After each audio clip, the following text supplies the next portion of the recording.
I Hate Politics is a podcast dedicated to exploring a human activity we love to hate. We look at human life, culture, economics closest to us in our neighborhoods, workplaces, schools and streets, and in our local governments. Together, we'll explore how politics is central to getting things done in societies where we treasure diverse views and preferences. I'm Sunil Dasgupta. I've spent my life studying politics, and I know this. Unless we want to live in a dictatorship or a monarchy, we are stuck with politics.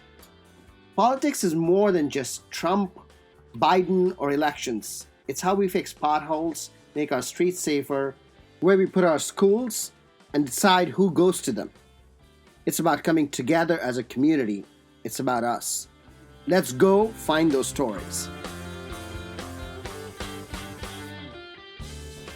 In this episode, we examine the expansion of food distribution networks during the pandemic. Just as the country, state, and county went into lockdown in March 2020, a group of residents, pastors, and nonprofits realized the coming need for food, especially when a family lost jobs or they couldn't go to grocery stores. I talked with three guests involved in food distribution in the county. Jackie De Carlo, the president of Manna Food Center, which is one of the county's designated food pantries. For those who don't know, Manna was originally set up decades ago by Giant Food, the grocery store. I also talked with Oscar Alvarenga, who at his church, Epworth United Methodist in Gaithersburg, organized a food distribution in his part of the county. There were many others like Oscar. Ben Wickner, who runs the Montgomery Village Resource Center. Karen Schilling, a retired MCPS teacher who ran food deliveries out of her garage. Finally, I talked to our own Upcounty reporter, Andrew Saundry, who volunteered at no less than 5 different food pantries during the pandemic. In this episode, we use original music from Bad Robot Jones, a Washington, D.C. area band of escaped androids on the run.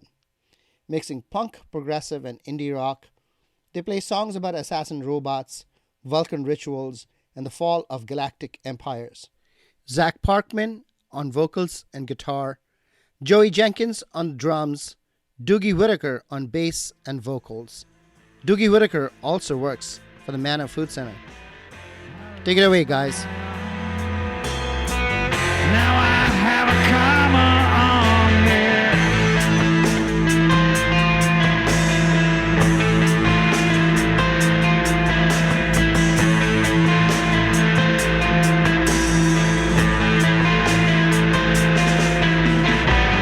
Try to figure a way out of this lighthouse in my mind. In the news this week, masks are off in Montgomery County, effective Tuesday, May 18th, 5 p.m. Outdoors, no masks for anyone. Indoors, you don't have to wear a mask if you are vaccinated. But really, I don't want to be the one to try to find out if you are actually vaccinated when you are not wearing a mask. Other restrictions come off as well. Businesses can operate at 75%. No limits on the number of outdoor gatherings, and indoor gatherings are limited to 250. DC has already loosened its restrictions, and many more will come off this Monday, May 24th. Welcome to the Roaring 20s. All we need now is the stock market not to tank, and we are headed straight to the Great Gatsby. Big news with schools. WXY Architecture and Urban Design, the firm hired by MCPS to do the boundary analysis, turned in its final report. It's a year late, but this is the pandemic year. The whole boundary analysis saga has been controversial and became a hot-button issue in the school board elections in which I ran in 2020. And it was only taken over once the pandemic broke out. The report finds that MCPS could improve capacity utilization in schools, bring students closer to their homes, reducing commutes, and better balance diverse populations in schools if they redistricted about 10% of students.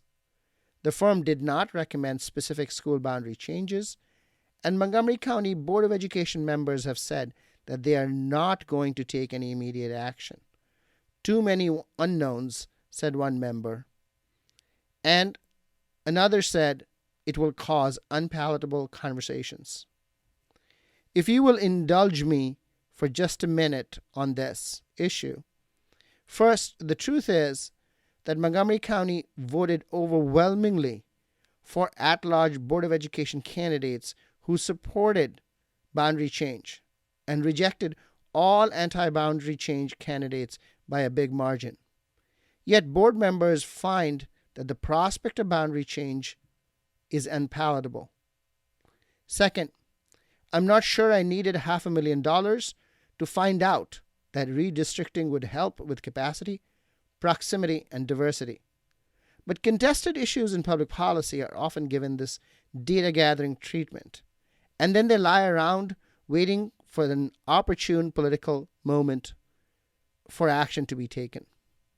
Third, a big miss in all of this is the structure of how the county manages school boundaries, which is very slowly reactive rather than keeping up with the demographic and population shifts. A new policy of iterative adjustments to balance capacity, proximity, and diversity would be the best long-term mechanism to organize this effort. Going cluster by cluster and school by school is only a band-aid solution. Montgomery County Executive Mark Elrich announced a 32-member School Safety and Student Well-Being Committee. Yes, 32 members of one committee. 3 are students, 2 are teachers, the rest are school administrators, county employees from Health and Human Services, the Montgomery County Police Department, the Executive Office, and other county agencies. There are no explicitly parent representatives, though most adults on the committee should be parents as well. Michael Howe is a Republican candidate for county executive in Frederick. In a political ad, he said he didn't want Frederick to become Montgomery County North, with overcrowding, congestion, traffic, and high crime. To which Delegate Kirill Resnick, who has turned into a truly world-class troll, pointed out that in 2018, violent crime rate in Frederick County was 205 for every 100,000 people, while the number for Montgomery was 165 for every 100,000 people. Worth pointing out that Mike Howe was born in Silver Spring and majored in political science. Sometimes we fail as a discipline. The primary election is now just about a year out, scheduled for June 28, 2022. In Montgomery County and even some statewide races, the primary can be more important than the general elections because the county and the state are so heavily Democratic. The real political fight isn't against Republicans, but within the Democratic Party and among Democrats with differing visions of the future. At I Hate Politics, we will not only be covering local and state and some federal races, we are planning a series of in-depth candidate interviews. Having personally been through the speed dating experience offered by candidate forums, I'm asking candidates to pick a topic that shows them off at their best, and I will interview them in depth on that subject.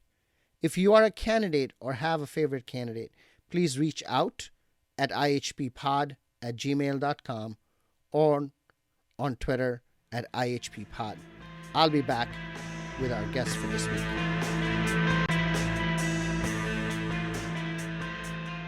Jackie De Carlo, welcome to I Hate Politics.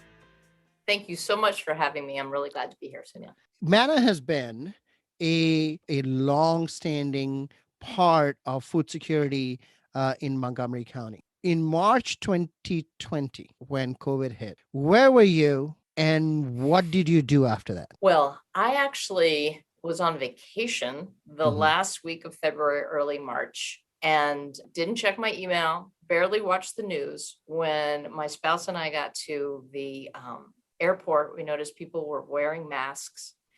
I hadn't logged on to email again. So when I got home, I noticed that my team is starting to talk about attending this county meeting, paying attention to this press release. So I got back to find that we were activating some of our preparatory emergency response procedures. We are a member of the community organizations active in disasters, which is a Montgomery County thing that morphed into the Food Security Task Force. But anyway, what we did was get ready. We are the designated food bank of Montgomery County. So we try to have some worst case scenarios. We expected those to be acts of terrorism or hurricanes or things like that. But we were relatively prepared to put some things into place. Can you describe what those things were? We tried to project out 2 weeks worth. We wanted to make sure we had enough food for 2 weeks. We wanted to make sure we had enough places because as the stay-at-home order went into place, churches were closing, synagogues, temples, places that we usually distributed food. So we had to identify new locations. Obviously, we had to keep our staff safe. So we procured PPE, hand sanitizer, and became very active in that food security task force. So usually is that how much inventory you keep? 2 weeks of inventory? Or do you keep more? How much do you have in your warehouse? I mean, how does that work? Yeah, well, actually, it's not usually that scientific. So in general, we receive a lot of food from donations. We receive a lot of food from rescuing from grocery stores and farmers markets. And it's almost more on a weekly basis. But when we realized that we were having a public health emergency, we wanted to procure and not have any question about being able to operate for 2 weeks at a time. So what percentage of your food historically came from food rescue, from grocery stores and farmers markets and donations?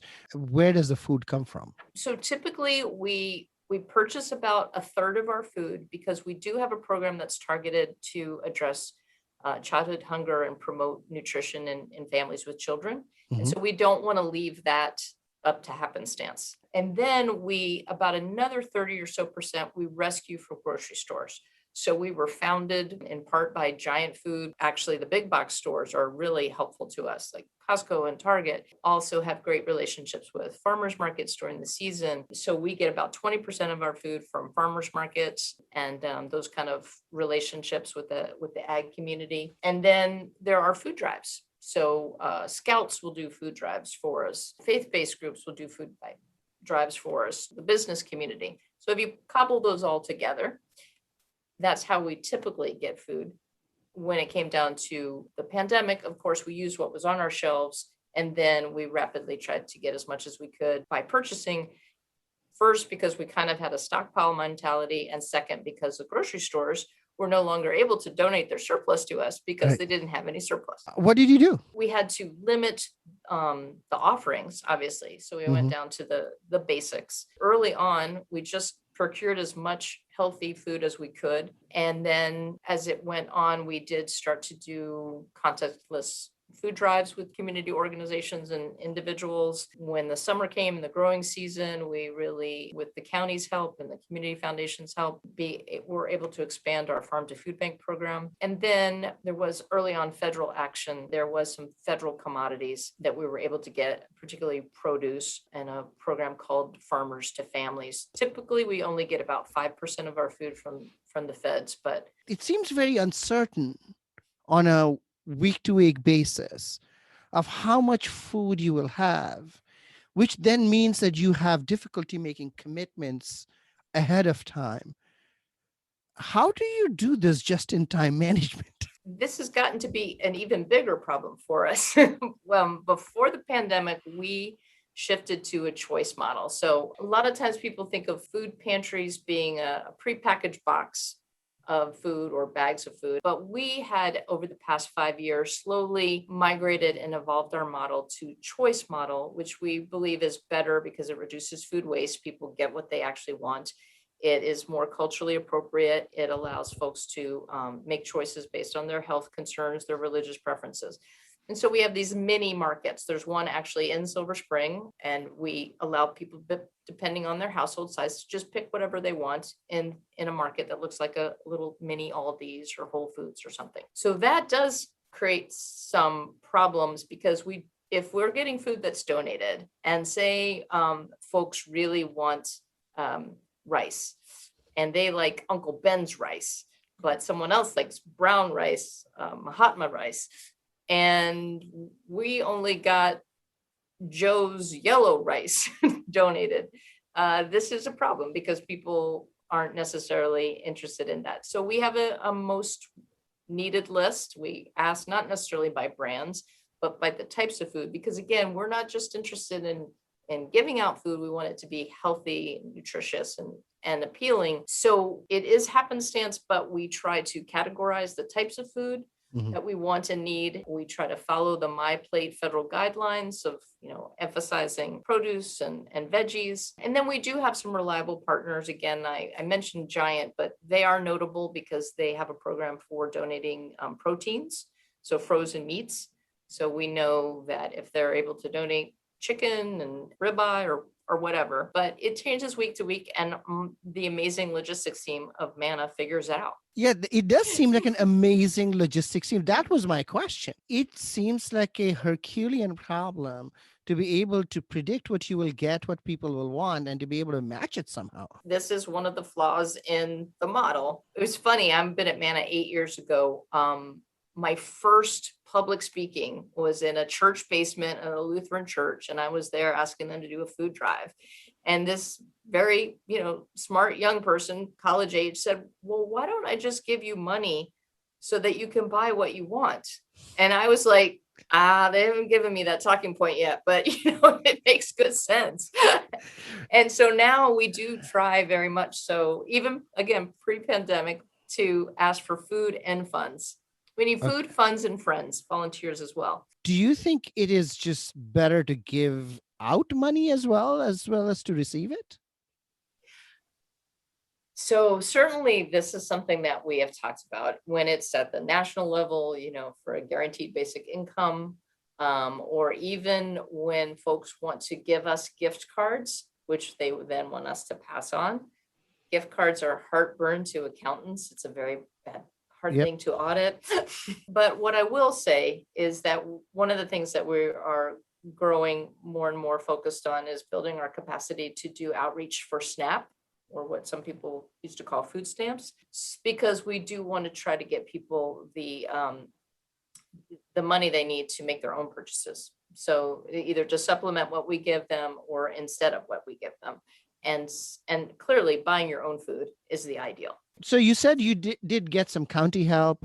What kind of county help do you get? What kind of state help? And you said the federal help is really small. We get public funding from the county to run as the designated food bank. Then we also are the administrator of the Community Food Rescue Network.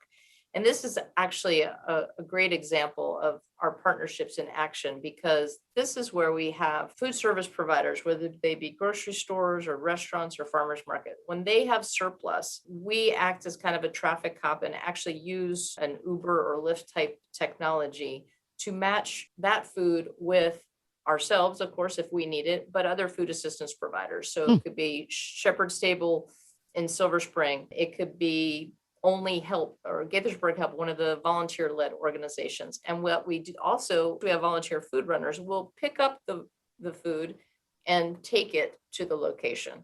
That is funded by the county, totally funded by the county. Most of our projects are partially funded by the government and partly funded by foundations. Individuals give us more than half of our money. So can you give me some dollar figures about your county support and individual support? Government contracts and grants are about 20%. Now, our revenue last year was about $6 million because of COVID. Our expenses were not that high. They were about $4 million. This is a good buffer for the year ahead, when we know giving will go down, but the need will persist. How are you gearing up for that, for that future? So for fiscal year 22, for us, it begins in July. We are taking some of that surplus and we're continuing the initiatives that we've started that haven't really come up on this conversation yet, but we're going to continue to invest in a couple of programs that were made possible. We used to serve about 3,000 households a month, and we are planning to serve 4,000 households. So we know it's still going to be an elevated need. Let's talk distribution. Okay. So beyond the matching service, I heard that COVID brought out community organizations and partnerships. Can you speak to your partners? Definitely. So, and this is one of the things that we're able to continue to invest in the year ahead. So we just yesterday had our first quarterly meeting with partners who represent the immigrant community. So Manna has, you said at the beginning, we have a long legacy, 37 years in the community, but not all new communities know us or trust us. And we also do schedule our pickups in most cases. And so we asked for some identifying information. And when COVID started and we had a previous administration, which was quite hostile to immigrants, there was a lot of fear. So what we tried to do is find some trusted messengers. So we work with groups like ACIDA, which is here in East County doing sports with young people, Identity, a long-term partner in the Hispanic community. We were pointed in the direction of a group we didn't even know of in Olney called Co-Health, with a South African Community Union, I think, SACU is what we call them, but they work with Southern African expatriates and immigrants. And they all became sort of promotoras for us, or word of mouth marketing messengers. We paid them stipends. And that was great because a lot of those folks were out of work. So we identified people, we trained them to tell them about our services. And then they also got feedback for us on our services, on the kinds of foods we were offering or not offering. One anecdote with the Ethiopian Community Center was that basically our model was not culturally appropriate. We had feedback that said, look, even if we got people to schedule, trust you, they're not going to show up on a certain day or time and request food. It's not going to happen. But if we have an event, if we have a social event and you give out some produce and such as a magnet, what would really be helpful is you gave them vouchers to Ethiopian markets so that they could spend that money. So back to your point, do we give out cash? No, but we gave out vouchers. And so that is something that we are going to try to replicate in the Asian community and some other communities where small businesses, storefronts that are owned by immigrants will get customers that use a coupon or a voucher. So that's one of the new things that we've done that was really exciting for us, and it was a partnership.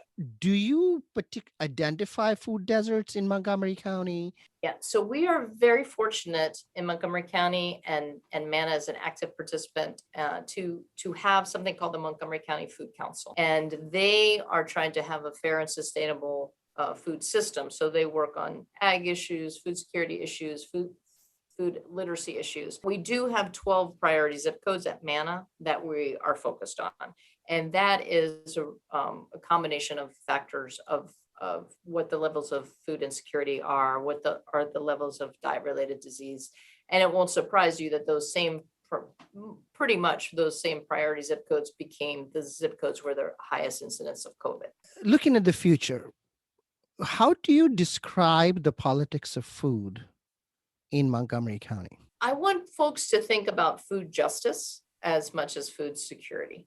Okay. So food security is, where your next meal is coming from. Mm-hmm. The uncertainty of that is because in my view, we want to exist really only for those emergency situations. We don't want to be a long-term situation for an individual. Like my family, when I was a kid, we were food insecure because my parents split up. My mom had to take care of 2 kids. She became food insecure. And then she found her way. It's temporary. People have health setbacks. But in Montgomery County, as in many places in the United States, there is persistent inability to keep up with the cost of living. And that is related to how much people have in their pockets. So we have an advocacy task force. We ourselves pay a living wage. We try to shine a light on the economic issues that cause people to turn to us. And then, of course, we've had a race and equity journey for many years, but it continues to just sharpen as we all learn more. So I would say I wanted people to understand that sometimes there are emergencies, and we will always be there to help people in emergencies, but there should not be persistent food insecurity and generational poverty. And that's what people need to look at. What, in your view or Manna's view, is a living wage in Montgomery County? For fiscal year 22, it's going to be $15.72. And that's Okay. what we pay our lowest paid employee. And you believe that that's a living wage in Montgomery County? Not, that is the official living wage.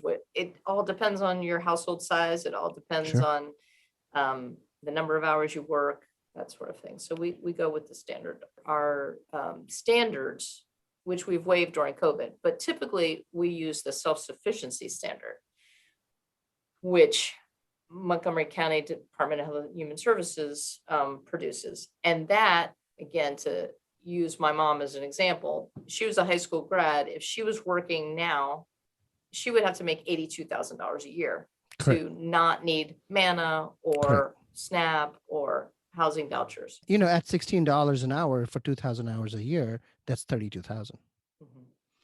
So there's a huge difference between what the self-sufficiency standard of 82,000 is and 32,000 at $16. So how does an organization like Manna push for that, and what do you do? Well, we definitely rely on the federal program. So we were talking about free and reduced meals. That's through federal programming. So we join groups like the Food Research and Action Center, FRAC, Maryland Hunger Solutions, and making sure that those federal programs for children are as robust as possible, for seniors are as robust as possible, and for the working poor, so that the incredible increases in SNAP that we saw during the pandemic, that needs to be the bottom line. That needs, we really need to reassess what is the poverty level in the country, and we need to reassess what are the basics. And I think from the American Rescue Plan and other things from the federal administration, if they want to cut childhood poverty by 50%, those federal programs are going to be really important.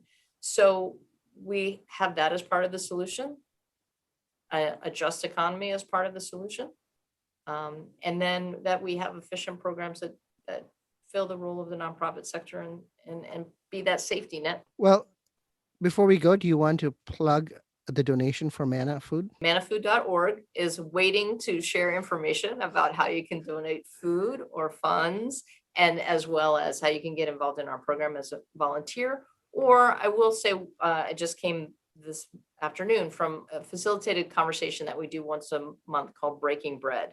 And we are trying to find solutions to these mind-boggling problems that you just laid out, Sunil. And we believe that if people come together over the power of food with different perspectives and across lines of difference, then maybe we can create new solutions that we haven't thought of in the past. And you can find out about Breaking Bread at mannafood.org as well. Well, Jackie De Carlo, thank you very much.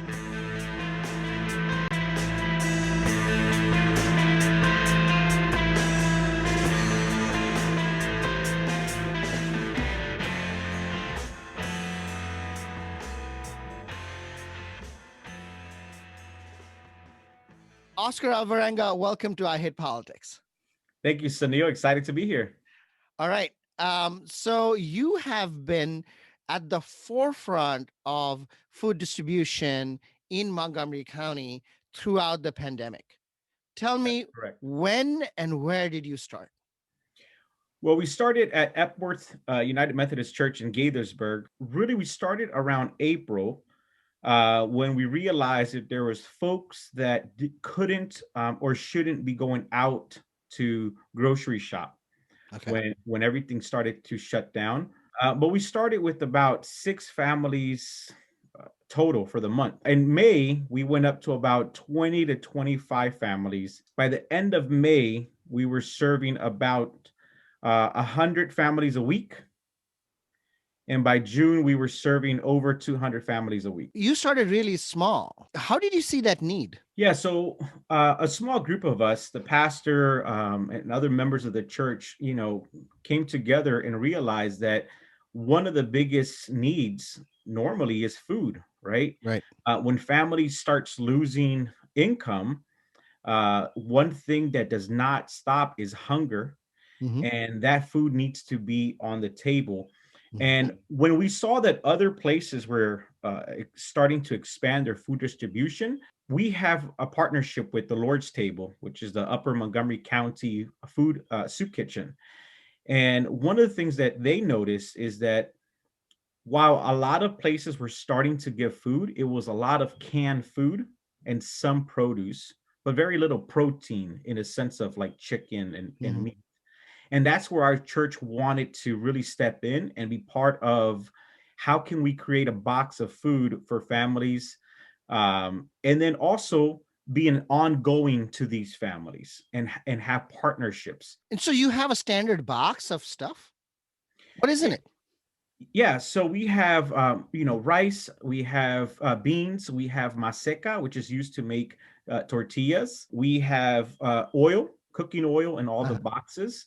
We put fruits and vegetables in all of them. Some might get apples, some might get bananas. Mhm. We used to do a lot more. The county used to provide a lot more lettuce type. All boxes pretty much get cereal. All of them get a big bag of frozen chicken, Mhm. and all the boxes get bread and dessert. The difference in the boxes comes down to the size of the family. So we're not a come and grab and go type of distribution site. We literally have a list of families. We know how many adults, how many kids are in each family, and we customize each box to that family, working with our partners to identify what families are most at need. And we will keep those families on our list, and they would receive food from us every 2 weeks. You have a list of families, you said, and you stopped at 200. Is that list bigger or 200 still? It's still at 200. One of Okay. the things that affected us, obviously, this takes a lot of financial resource and a lot of moving parts. But unfortunately, back in November, the county reduced the amount of produce that a lot of the distribution sites were getting, a lot of the partners. And because of that, we weren't able to increase our number. So we really try to make sure that our partners are giving us a list of families most at need. Who are your partners? Right now, we're working with 3 different linkages to learning, which is at Summit Hall Elementary School, Rosemont Elementary, Forest Oak Middle School. We also work with the Ana Brito Foundation, and they provide English classes and computer classes to families. The Lord's Table also is a partner of us. And then we have members throughout Gaithersburg that have some sort of affiliation with Epworth Church. These other partners give you names of families that you add to your list? Correct. So every week, these partners, oh, I'm missing one, and Mujer Fuerza y Coraje, which is run by Milagro Flores. She's a great partner. So every week we change the partners. I mean, the partners are the same, but not every single partner is the same week. They provide a list to us and tell us these are the 20 people that I'm sending, or these are the 40 people that I'm sending. And then, so we have that list by Thursday. By Saturday, it's printed out. And by Sunday, we are creating these boxes for those families. Oh, so it's not the same families. It's different families every week. It can be, yeah, depending on the partners. So the partners, they realize that this family now has double income, or this family now is working, or this family is no longer with COVID symptoms. So they're able to change the list depending on the need. Now, I will also say we partner up with Cider Mill Apartments, the Safe Places. It's a tenant association, which is a partnership with GBCI, the Gaithersburg Beloved Community Initiative. We serve 42 families there a week, every Sunday. That's the same. And we also give them 30 to 50 bags of produce with those 42 boxes, customized boxes. And recently we've partnered up with the Guru Foundation. They provide between 150 to 300 meals every Sunday that we take over to Cider Mill, to make sure that folks that maybe are in line to get food, but we didn't have a box for them, they can get prepared meals. Where does the food come from? Do you buy it? How is all that organized? Yeah, so our main produce comes from the county. We have a gentleman named by Pat. He's the president of the Lord's Table. This guy, you talk about a hero. Nobody knows him. I mean, people know him, but he doesn't have a Facebook, an Instagram, a Twitter. He doesn't have anything on social media. Mm-hmm. But this man, from the beginning of the pandemic, Mm-hmm. has been going to stores 4 to 5, maybe 6 times a week, okay, and picks up bread, dessert, apples, tomatoes. I mean, his truck has become a delivery truck, and he provides us the bread and desserts and some other produce. And also, he provides items to the St. Martin's Church, which is in Gaithersburg. But this man has been working so hard. He got a grant through Manna, Mm-hmm. and has been providing some of the staples, which is the pasta, the spaghetti, the rice and beans, the tomato sauce, all the canned items. Correct. But every week, this gentleman is on it. You also said something about financial resources. You need money to be able to get that. Do you buy stuff? Yeah, so we buy all of our cereal. We buy some of the oil. We buy some of the rice, some of the beans, and we buy all the chicken that we provide every week. So you raise the money and you go out and just go to Costco and buy it? How do you do it? We have a partnership with a gentleman that actually works for Whole Foods. So we're able to get chicken at a wholesale price through that. He's a member of our church. Mhm. And so we're able to do that. Whole Food only sells to its employees wholesale food. So I just can't go in there and buy it. And then Costco is one of our partners. And then This operation, how has it evolved over time? this was all brand new, right? How do you commit to something long term? We were scheduled to end August of last year. Mhm. And we all came together. We prayed. Patrick said, look, we will help financially. The Lord's Table will help financially. And members of the church said, let's continue doing this. So we decided to continue. And it has evolved to a well-oiled machine. We have volunteers, retired folks, people that work full-time, people that are teens, young, 11-year-olds that have faithfully been showing up. People that don't come to our church have been coming to the church to be part of this. And it has just become this, like I said, well-oiled machine. We have walkie-talkies. We're outside calling in. Nobody looks like crazy, but to us, it's just a smooth classical song being played in the background. So it's just been great watching it grow, be sustained, and watching people come every single weekend and just jump in and do their part. How long do you think you will continue doing this? How long do you think there's a need for this? Right now, we're thinking of coming back in August to see if we're going to be able to continue this. The Lord's Table originally served meals every evening at the church. You could come in and get food there, prepared meals.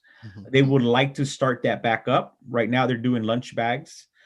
So if that does happen, if they want to start back feeding families at the church, we also have a preschool. They're willing to work around and work with us. But there are some things, as things start to open up, kids start going back to school in the fall.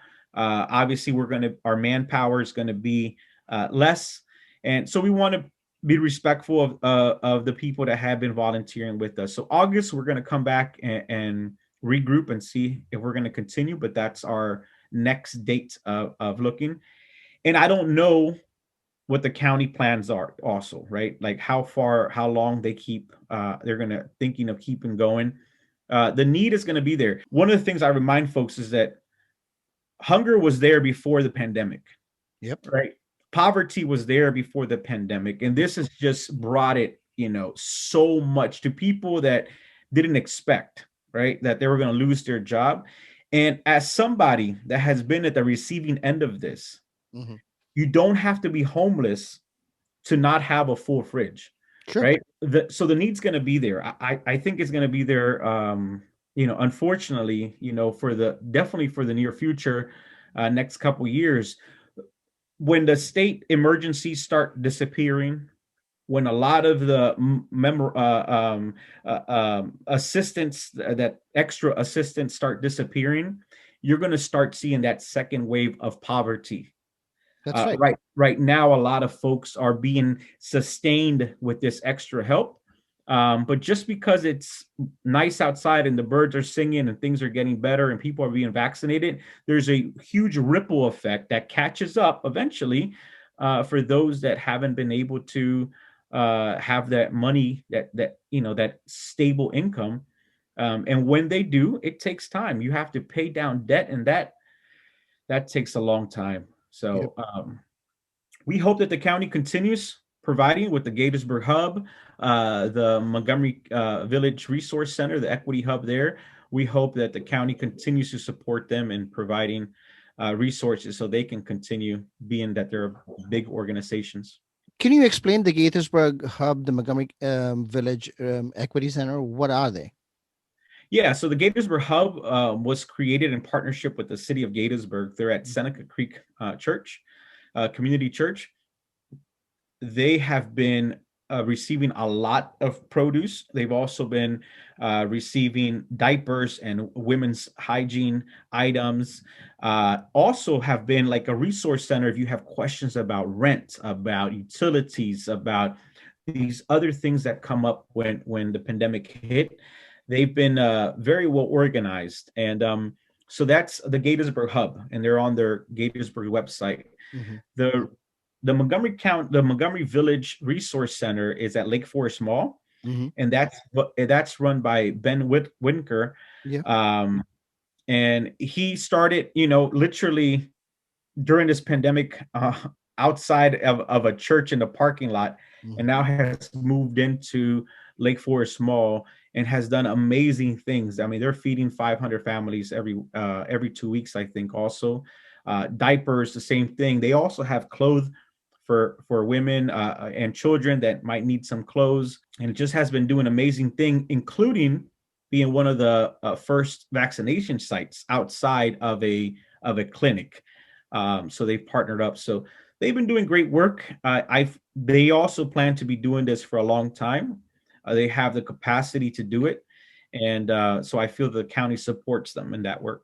One of the questions that has been in my mind is whether a soup kitchen model is the best way to meet the needs, or is a food pantry a better way? Are there any lessons that you have from your experience that are specifically related to the distribution? So things that come to mind is that one is, don't try to do it by yourself. Creating a team that is willing to be part of something bigger than ourselves.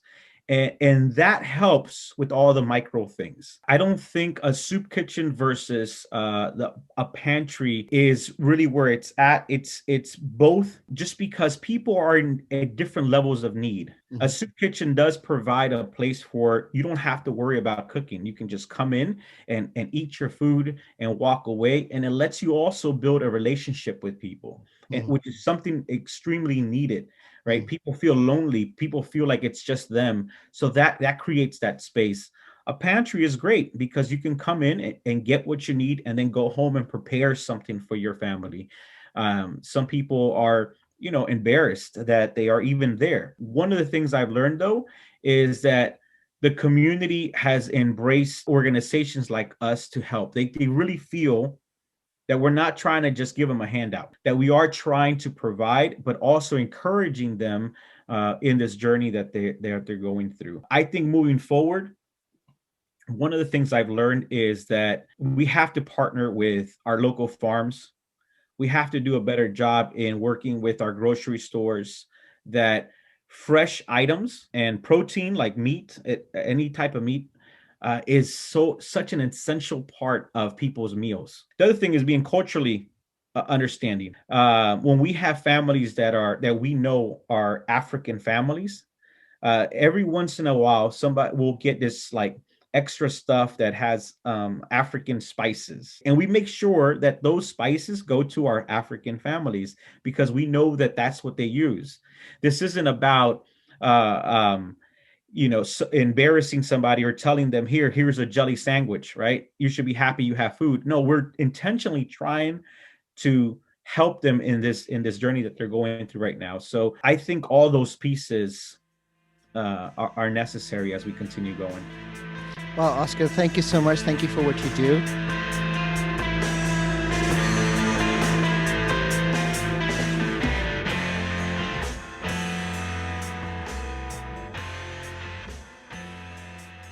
Hey, Andrew. Hey, Sunil. You volunteered for a number of food distribution nonprofits. I want to ask you about that experience. Yeah, so I volunteered at 5 different food pantries and food banks in the last year. For some background, I was laid off in March of 2020 at the start of the pandemic. So I was privileged to have a little bit of time on my hands, and I went to volunteer at Germantown Help, the Upcounty Consolidation Hub, Capital Area Food Bank, So What Else, and the American Diversity Group. So what did you learn?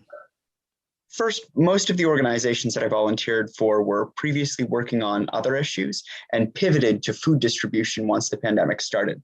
Clearly, many low-wage workers were laid off and the unemployment insurance system in Maryland was overwhelmed. Second, what surprised me was that you couldn't easily tell who was likely to be suffering from food insecurity. Obviously, those who are experiencing homelessness or have no income are severely impacted by this, but poverty isn't always apparent. I've delivered food to many single-family homes as well as apartments. You can't always tell who's suffering, so it's important to be extra considerate of everybody. You mentioned deliveries. Is that how most of these nonprofits work, dropping off food at people's homes?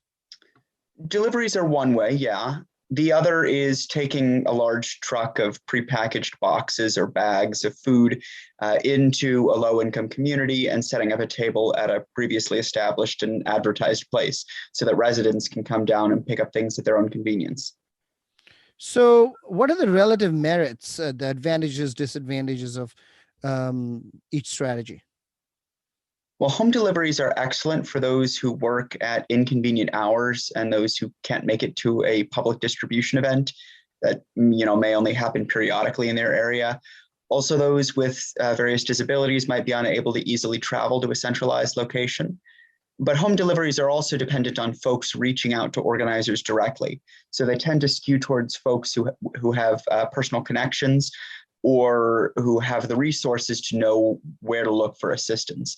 Big distribution events tend to pick up lots of folks in an area who don't necessarily have those kinds of connections, either because there's some sort of a language barrier or because they lack internet access. The flip side is that public distribution events tend to be much less efficient because pantries have to prepare more than enough food for everybody who could be showing up. As a result, there's typically some food left over at the end of those events. So it's not a perfect science. And most of the places that I volunteered at have done both to maximize the number of people who can be helped and minimize the amount of food waste. Any other big takeaways? Yeah, the first was just that the work that these food pantries and food banks do is essential. The community leaders who turn their organizations into food pantries who ramped up their already existing distributions have been working tirelessly. So I applaud them for all of their hard work.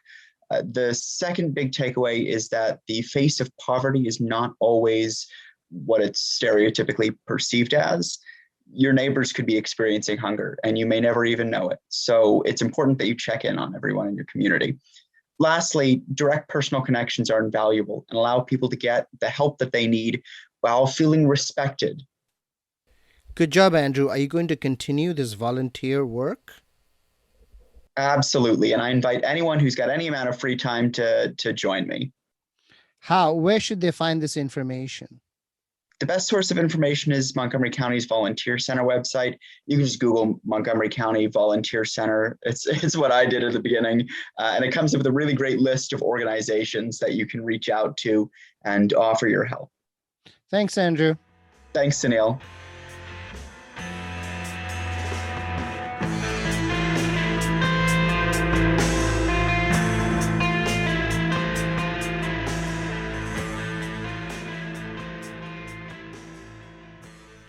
Usually, I draw lessons from my interviews, but this time, I feel like Jackie De Carlo, Oscar Alvarenga, and Andrew Saundry have spoken more eloquently to the lessons of COVID food distribution than I could ever have. My thanks to all three of them for putting their heart, mind, and bodies into helping others during a particularly difficult time. I'm going to follow up this episode with others examining this year of Corona. I'm talking to doctors and nurses, teachers and students, grocery and other essential workers. I'm also reading a pile of pandemic books, and I will report back on them. That's all for this episode. We used original music from DC area band Bad Robot Jones, Zach Parkman on vocals and guitar, Doogie Whitaker on bass and vocals, and Joey Jenkins on drums. I'm very much looking forward to showcasing local talent, and especially local music students on the podcast. If you want to share your music on the show or know someone who might want to, please email us at ihppod@gmail.com or reach out on Twitter at ihppod. I hope you will subscribe and share the podcast as we bring you stories about politics close to you and your home. See you next time.